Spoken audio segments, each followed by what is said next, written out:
Let's bring on ESPN senior writer Don Van Natta. Don, thanks so much for the time. How you doing, man? Doing great. How you doing? We're fantastic. We're doing well, but Don, every year on this day, I have to listen to my co-host blather on about something, and I noticed in your tweets that you had to bring it up too. Bobby Bonilla Day.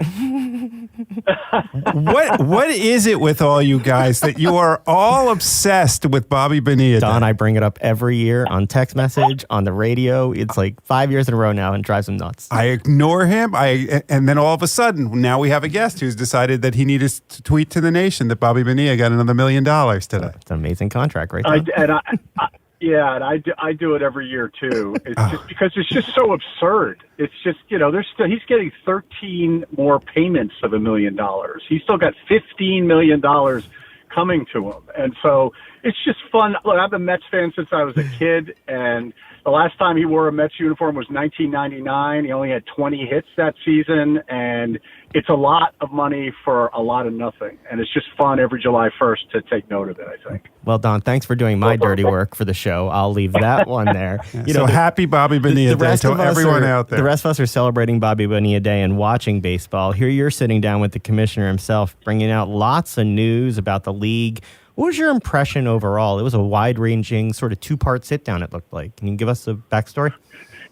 Yeah, actually, it was longer than that. It started last summer. I visited with Manfred the first time in Iowa at the Field of Dreams game prior to that game and spent about a half an hour with him and really made the pitch then to do a deep dive profile of him because I felt as a baseball fan that I really didn't know him. I know the caricature of Manfred. I know what a lot of fans think, that he hates baseball and that he's doing everything he can in his power to destroy the game, to ruin the game, that he's bored by baseball. I knew all the memes, but I didn't really know the man. And so I pitched this profile to him in Iowa, and he agreed to do it. And I spent time with him in Cooperstown in September, a couple of hours with him, the morning that Derek Jeter got inducted into the Hall of Fame, and a lot of time prior to the lockout in October in his office during the playoffs, had long discussions with him. And then it continued after the lockout was over in the spring with on-camera interviews at Citi Field and also at MLB headquarters in Midtown. And I came away thinking that this is a guy who certainly has his heart in the right place. I think he's misunderstood by a lot of fans.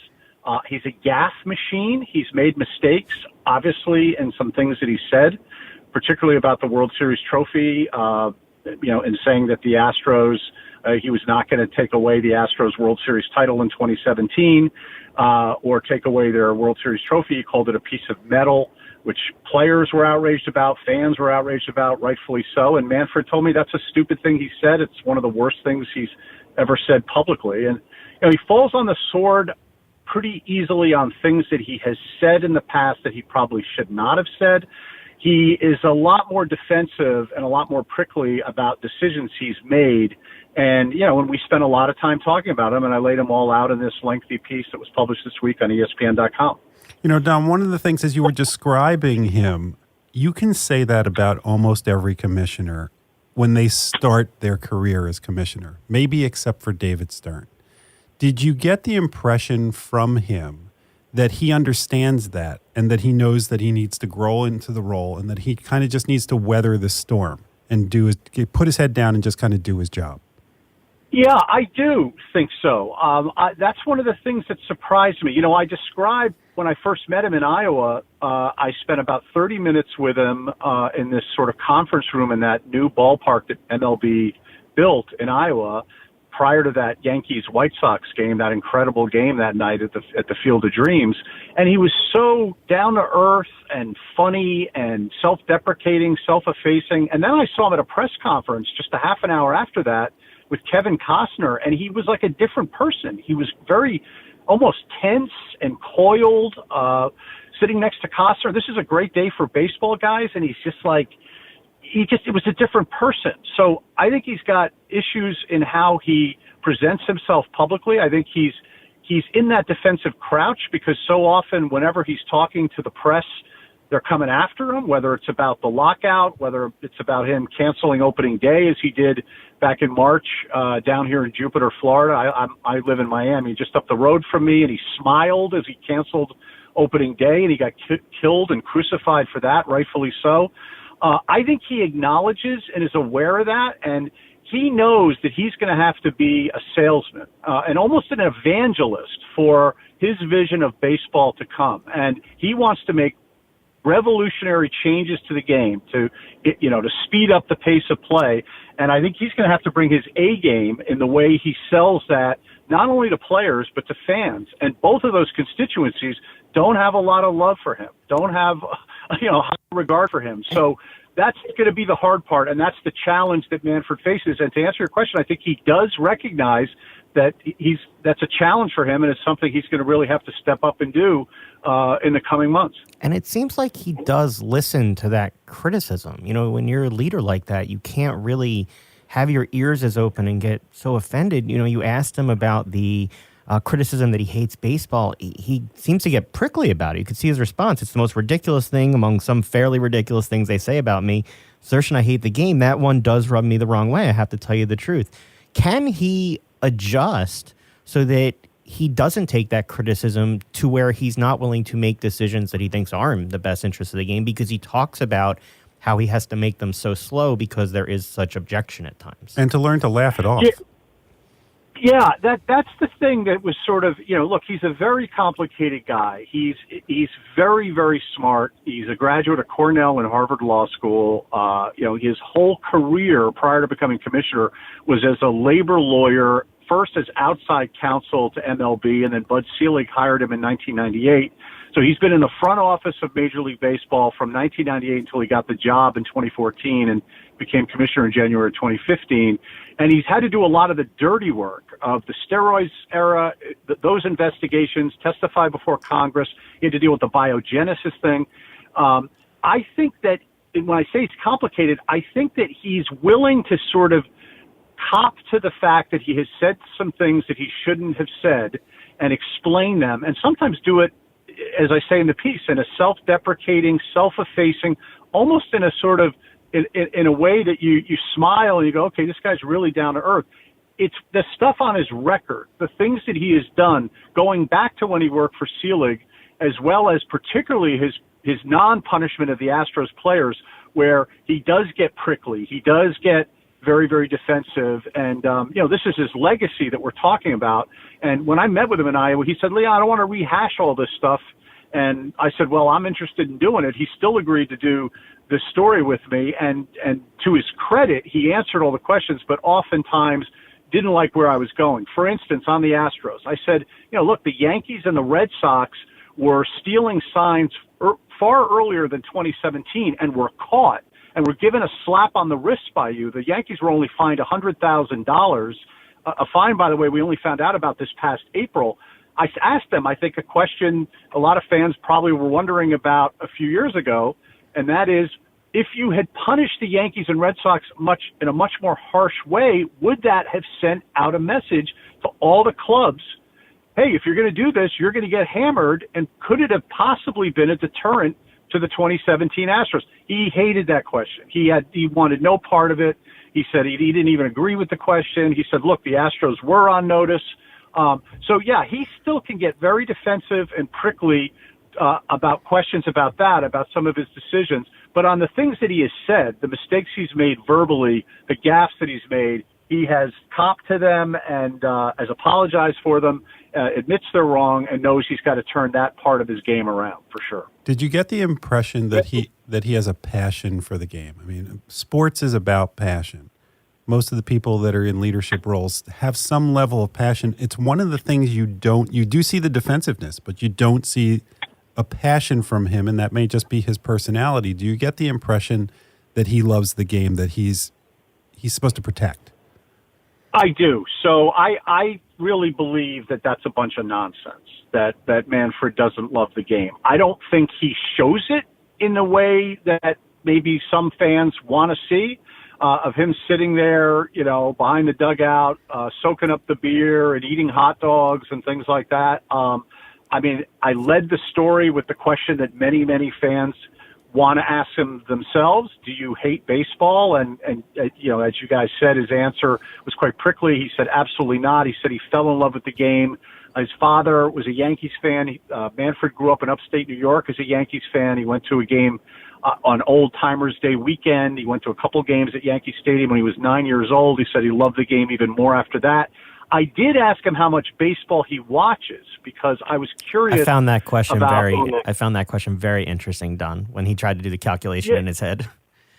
Yeah, he did this calculation in his head. And again, I think that sometimes Manfred is his worst enemy in the way he addresses these questions. Like if you were to ask Bud Selig that, perhaps, or maybe Faye Vincent, and say, I watch it every day. I can't get enough of watching the game. That would be the answer. You know, very blunt. I watch it every day. I try to watch it every day.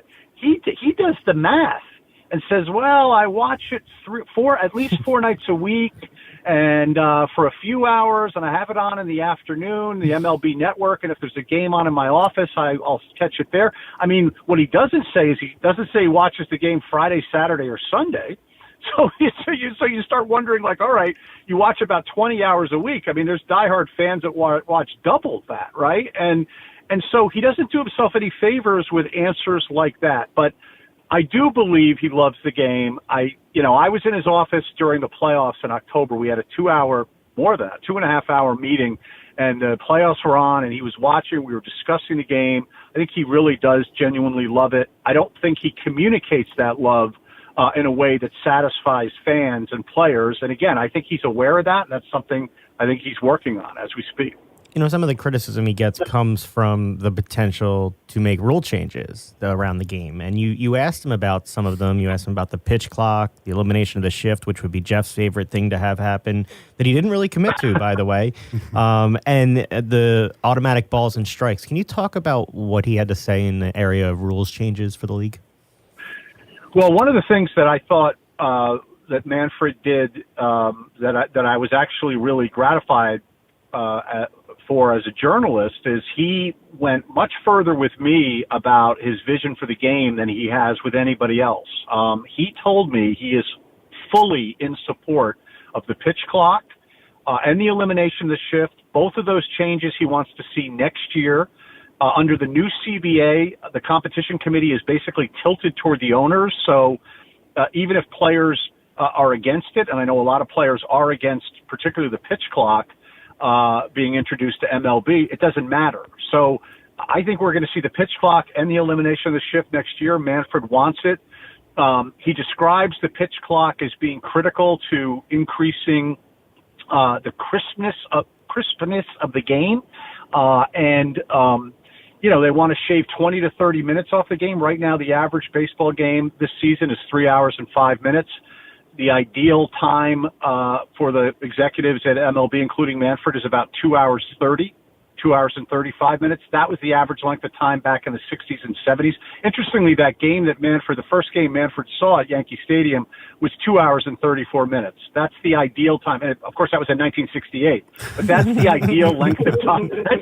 Right. I mean, he's trying to bring the game back that far, right? But that's the ideal length of time that Manfred wants to see the game. In the minors, they've tested this for years in the minors, guys, and it's the pitch clock. To explain to your listeners, it's 14 seconds. A pitcher has 14 seconds with no runners on base to pitch. It's not a lot of time. If you watch baseball now, it's 20. The average is 24 seconds. So you're shaving 10 seconds off of between pitches when nobody's on base, and then with runners on base, it's 18 to 19 seconds. And with runners on base, I think the average goes up to like 30 seconds. So you're shaving off a significant amount of time with the pitch clock. On the robot umpires, Manfred wants that in 2024. He told me there's two ways that could go. It could be an umpire with an earpiece, and every single call is called electronically by this system that they're testing in the minors again. The other way is that the umpire continues to call balls and strikes, and then managers in both dugouts have 3 challenges to balls and strikes, and then it would be that way, kind of a replay system on bad balls and strikes calls. I have a feeling that that's the system that will be introduced first, but we could see an entirely electronic means of calling balls and strikes down the road, because I think that's something that Manfred is also very intrigued by. That also saves time. It's more efficient. Of course, you have the old-time, purists of baseball saying, yeah, but it's a lot of fun to see managers running out, arguing balls and strikes, getting thrown out, players arguing. It takes that element out of the game, and that's true. So that's the argument against it, obviously. One of them. You talked about the players. To me, the hardest job for a commissioner is having a relationship with the players and getting the players to trust you. You need to implement what you believe is the best for the game. And sometimes that isn't something the players want, such as the pitch clock. A lot of pitchers are saying that it will cause injuries if they have to rush their pitching. What is Manfred doing to build the relationship? Because he has had a rocky relationship at the beginning with the players. Yeah, he's had a very, very bad relationship with the players. Players have been outspoken about his tenure as commissioner during the pandemic in 2020, that 60-game shortened season. There's all sorts of critical comments made by Max Scherzer. All sorts of players were outspoken against Manfred. It happened again during the lockout. Manfred chalks that up to a tactical kind of response to his leadership that he says is led by the union and is encouraged by the union.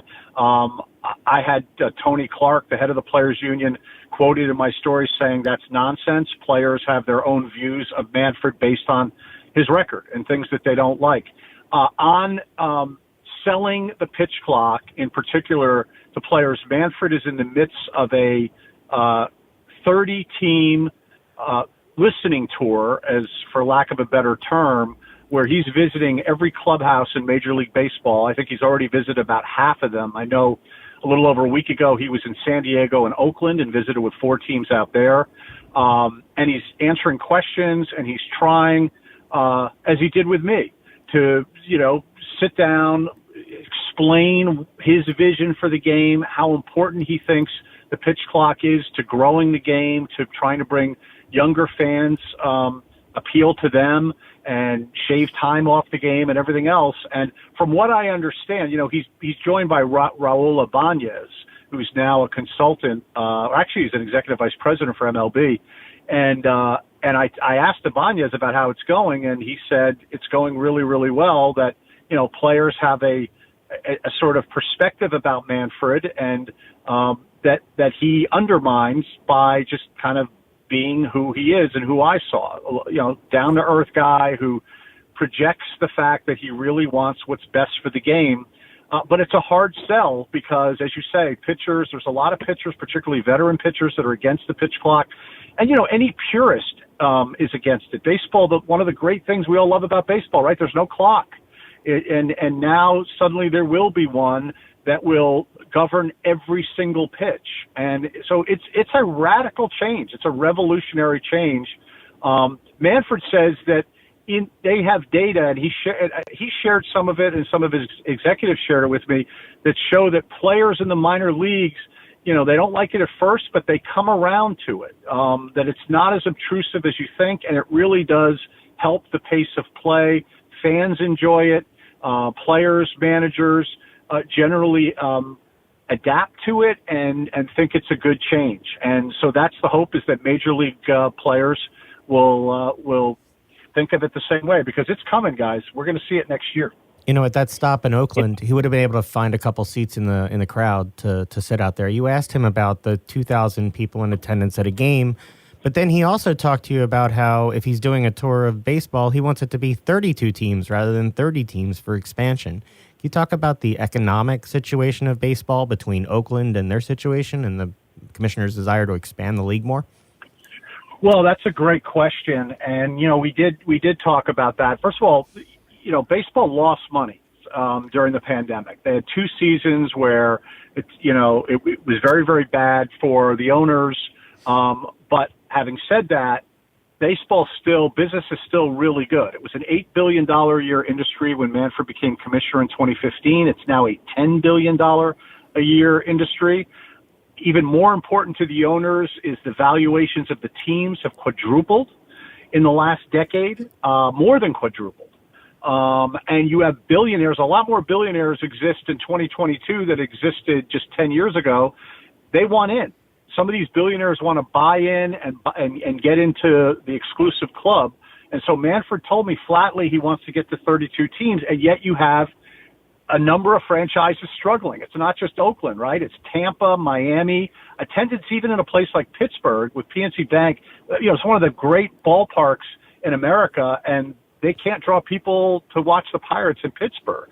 So it's a good question, and one that Manfred really didn't answer satisfactorily, I felt. I mean, he said he wants more teams, and clearly there's a demand there, but you've got the situation in Oakland with a horrible ballpark, only a couple thousand people some nights showing up to watch the A's.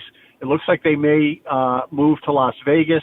So, I've seen a lot of commentary since my story came out on social media among fans, and I've heard well, wait a minute, if anything, there's too many teams, and yet Manfred is, I think he wants expansion, and I think it's another thing that we're going to see. Don, one of the things that we appreciate about your stories is the length you go to and how long it takes to put those stories together, from this kind of story to the other projects that you have on ESPN and elsewhere. How hard is it to be patient with a story like this? You didn't do this over a course of days or weeks. This is a long story to put together. Are there points at which you get impatient and just want to get it out? Oh, yeah. Definitely. Yes, you get very, very impatient. In October, when I spent 2.5 hours with Manfred in his office during the playoffs, it was in mid-October, he said a bunch of things that, were newsworthy about the pitch clock and about his desire for that. And, we were going to possibly try to rush the story before the lockout. There was some thought about that, but I still had a lot more work to do in other reporting. I mean, if you read the story carefully, you see I talked to owners and executives, former executives, players, agents. I had a lot more work to do, and then I also got off on a Dallas Cowboys investigation involving a voyeurism scandal with the cheerleaders. It was published in February, so I was busy with other work during the lockout. But yeah, as a journalist, it is frustrating at times when you're on these lengthy stories and you're kind of sitting on news and you're worried that it's going to bubble up in some other way and you'll lose some of the exclusivity that you have. I mean, with Manfred, the one thing I knew is he wasn't talking to anybody else. He did a couple of brief press availabilities on opening day, but really only spoke very generally about things. I know that Bob Costas and a number of other people were trying to get exclusive interviews with him while he was talking to me, and he was good to his word. He didn't do anything except with me until the story was published this week, and so I had a little bit of comfort with that. But look, it's a great luxury, guys. There's not many journalists given so much time and so many resources to do a story like this, and so I feel very grateful that ESPN still makes the investment in this kind of work, giving me so much time. And I'm really grateful to the commissioner and all of his top executives. I mean, the deputy commissioner, Dan Halem, Morgan Sword, who's the executive vice president for operations, all the people around Manfred also gave me a ton of time and resources, and sat for lengthy interviews as well for this story. Theo Epstein, a consultant, obviously the former GM of the Cubs and Red Sox, he gave me several lengthy interviews about the rules changes and how important they are. And if you read the story, you see there's a whole chapter kind of built around those interviews with Theo Epstein. So I'm very, very lucky. But yes, at times I can't complain too loudly, guys, because it's a great gig to be able to dig in this deeply into a story like this. Well, we all benefit from you getting the resources and support so we can read that story. Encourage everybody to read it in full at ESPN.com. Check out the video of the interview. Don, thanks for always giving us some time to explain it all and walk through things. You have a wonderful holiday weekend. Thank you, guys. You too. It's always a pleasure to speak with both of you. Enjoy your weekend.